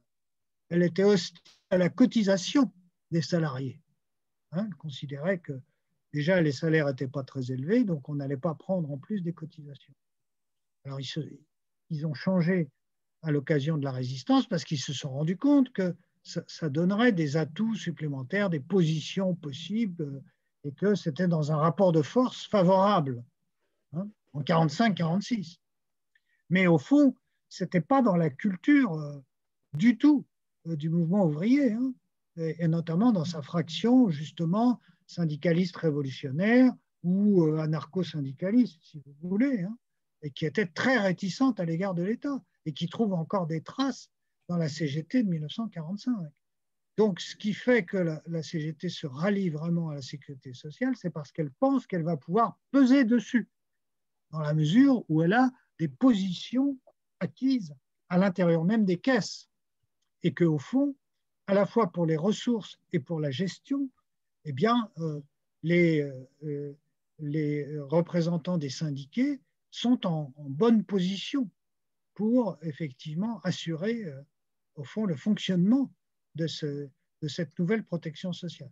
Je vous rappelle d'autre part qu'à l'époque, le patronat n'est pas représenté dans les caisses. Il faut attendre Pompidou en 67 pour qu'il y ait une représentation patronale. C'est une représentation des salariés, des bénéficiaires qui sont.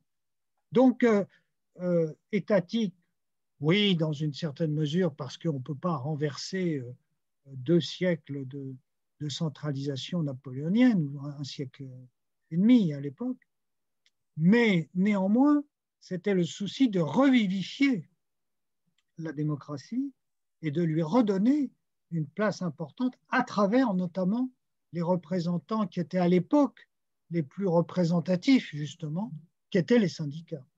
Et pareil, le plan, il n'est pas tellement étatique, hein. Les commissions de modernisation, vous avez bien souvent, je l'ai dit pour plusieurs commissions, un président qui est soit un patron, soit un syndicaliste, et pas forcément un représentant de l'État. En général, c'est plutôt le vice-président ou parfois un rapporteur qui est un haut fonctionnaire ou un représentant de l'État. Donc là aussi, ça a été peu à peu transformé, pris en main par les gouvernements de plus en plus, avec Pompidou qui nomme un commissaire au plan qui était en fait Matignon, etc., etc. Mais jusque dans les années 50, on ne peut pas dire que le plan soit totalement étatique. Donc productiviste, oui. Étatique, il faut voir. Voilà mes 2 réponses. Alors, une autre question qui est, alors, l'école des cadres d'Uriage a été créée sous Vichy et pourtant des résistants ont rejoint les maquis. D'autres sont devenus patrons de presse. Pour comprendre comment des minorités peuvent contribuer à des compromis sociopolitiques, quels facteurs interviennent? Des informations nouvelles sur l'avancée des Alliés, des personnalités. Et il y a une autre question. A-t-on été déçu du monde d'après, après la libération? Qui et quand?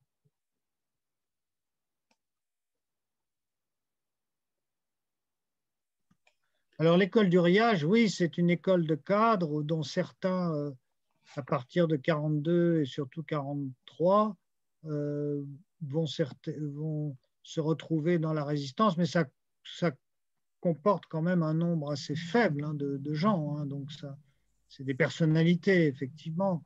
Enfin, certaines restent fidèles à Vichy, hein, donc on a effectivement une différenciation. Bon, ça n'a pas pesé énormément, hein, sur un éventuel renouvellement des cadres, soit dans le privé, soit dans le public. Effectivement, c'est un peu dans la presse où ça a pu avoir un petit peu plus de rôle, notamment par le renouveau, puisque la plupart des organes de presse ont été disqualifiés et répartis dans des nouveaux journaux après 1944. Donc, c'est un élément, bon, parmi les facteurs de revirement. Vous savez, certains historiens, n'arrivant pas à trouver des dénominations, n'ont pas trouvé mieux que de dire qu'il y avait des vichisto-résistants. Bon, je veux bien, je ne sais pas si ça éclaire grand-chose, mais vous avez des gens qui ont été des soutiens de Vichy. Vous avez un ancien président de la République dont on a célébré il y a peu de temps l'anniversaire de la disparition, pas le tout récent, mais un autre un peu avant, et donc qui a été effectivement un fonctionnaire de Vichy jusqu'en 1942. Bon, et on sait très bien qu'un certain nombre ont commencé à changer d'attitude après Stalingrad, après février 1943, ou même plutôt après le débarquement américain en Sicile en juillet 1943. C'est là où on voit des ralliements qui sont effectivement individuels et qui s'expliquent assez largement. Il n'y en a pas énormément quand même, parce que beaucoup suivent leur trajectoire et restent jusqu'au bout. Hein. Donc, on est vraiment dans des minorités, hein, quand même.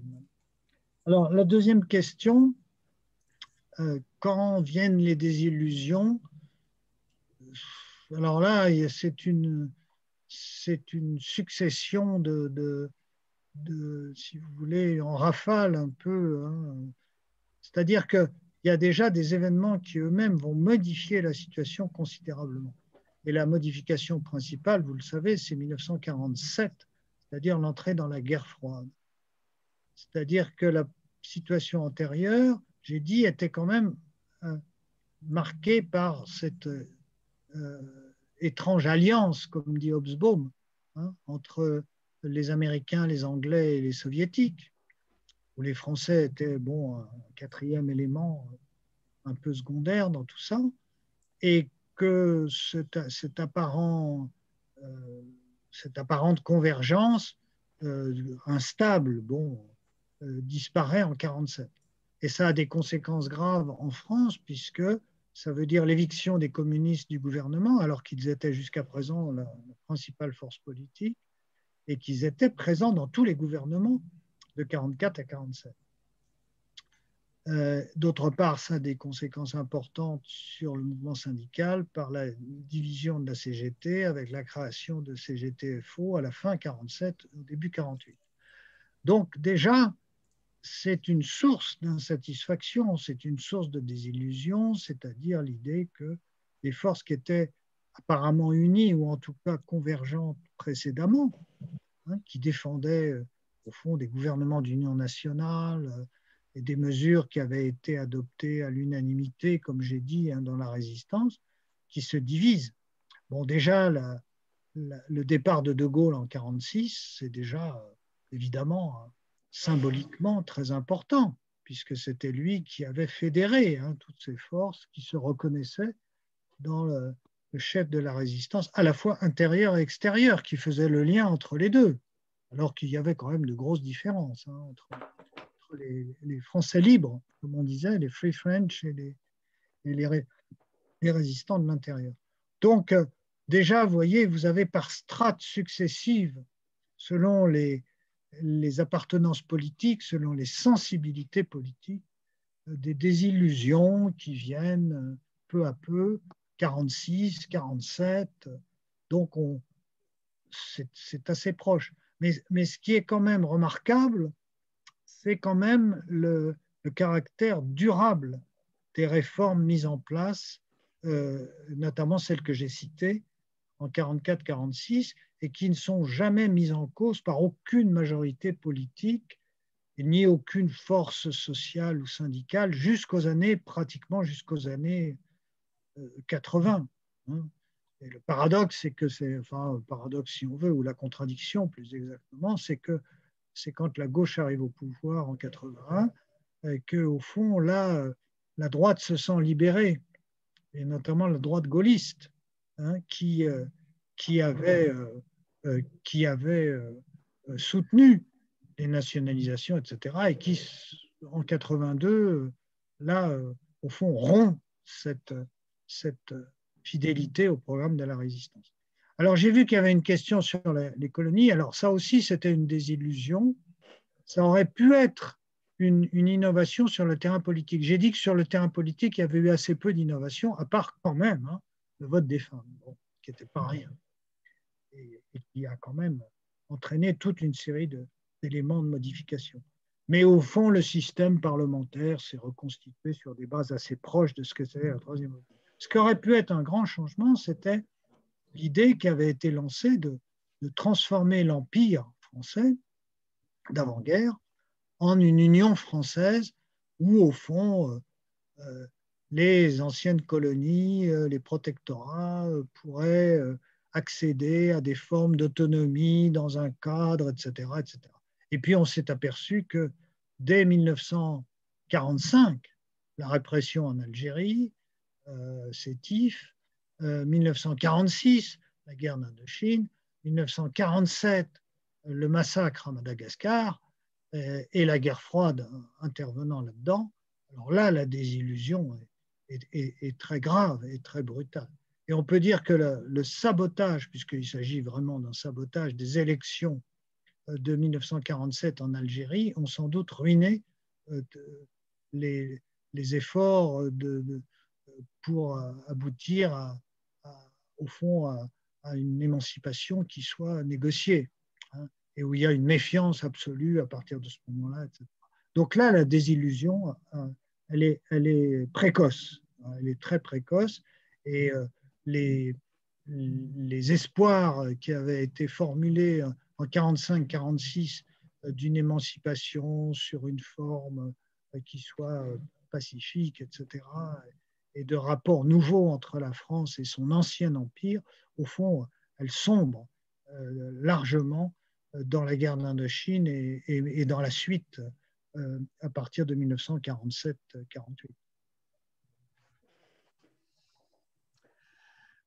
Il est 21h30, 33. On n'a plus de questions. Voilà. Donc, Jean-Louis n'a rien à dire. Comment? Jean-Louis n'a rien à dire. Mais c'est Jean-Louis qui posait aussi des questions. Ah, j'ai pas. Ah oui, c'est Jean-Louis quand même. Non, parce que je ne savais pas qui, voilà, c'est pour ça. Alors, c'était la question université populaire, c'est Jean-Louis. D'accord, ok. Très bien. Alors, attendez. Merci beaucoup donc, de la part d'Annette Tardieu. Alors, évidemment, un très grand merci pour votre intervention.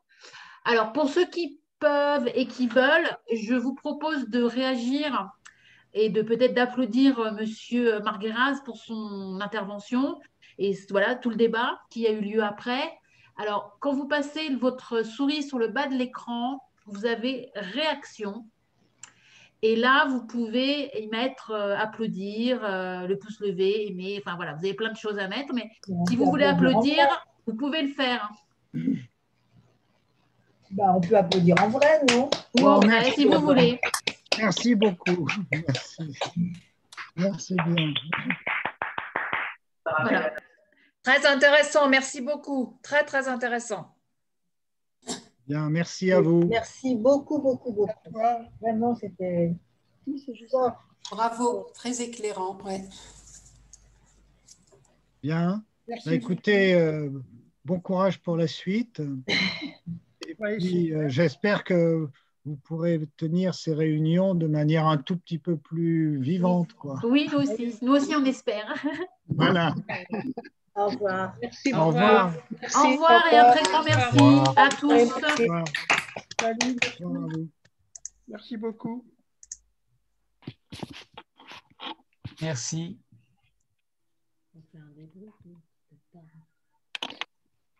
Merci. C'est moi qui ai posé toutes les questions.